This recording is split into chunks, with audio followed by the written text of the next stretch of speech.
शिवद्रोही प्रशांत कोरटकरला पायतान दाखवत कोल्हापूरकरांनी व्यक्त केला संताप. जुना राजवाडा पोलीस ठाण्यासह न्यायालयाच्या परिसरात मोठी गर्दी. कोरटकरला पायतानाचा प्रसाद देण्याचाही संतप्त शिवप्रेमींचा प्रयत्न.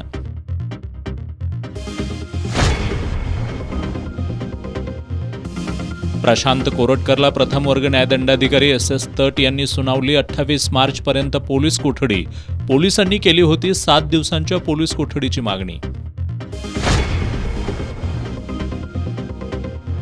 राज्यातल्या साखर कारखान्यांकडे शेतकऱ्यांची 7,000 कोटी रुपये FRP थकीत. FRP न मिळाल्यास साखर आयुक्त कार्यालयावर मोर्चा काढण्याचा माजी खासदार राजू शेट्टींचा इशारा.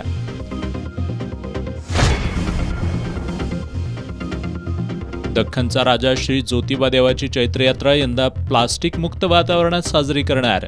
जिल्हाधिकारी अमोल येडगे यांची माहिती.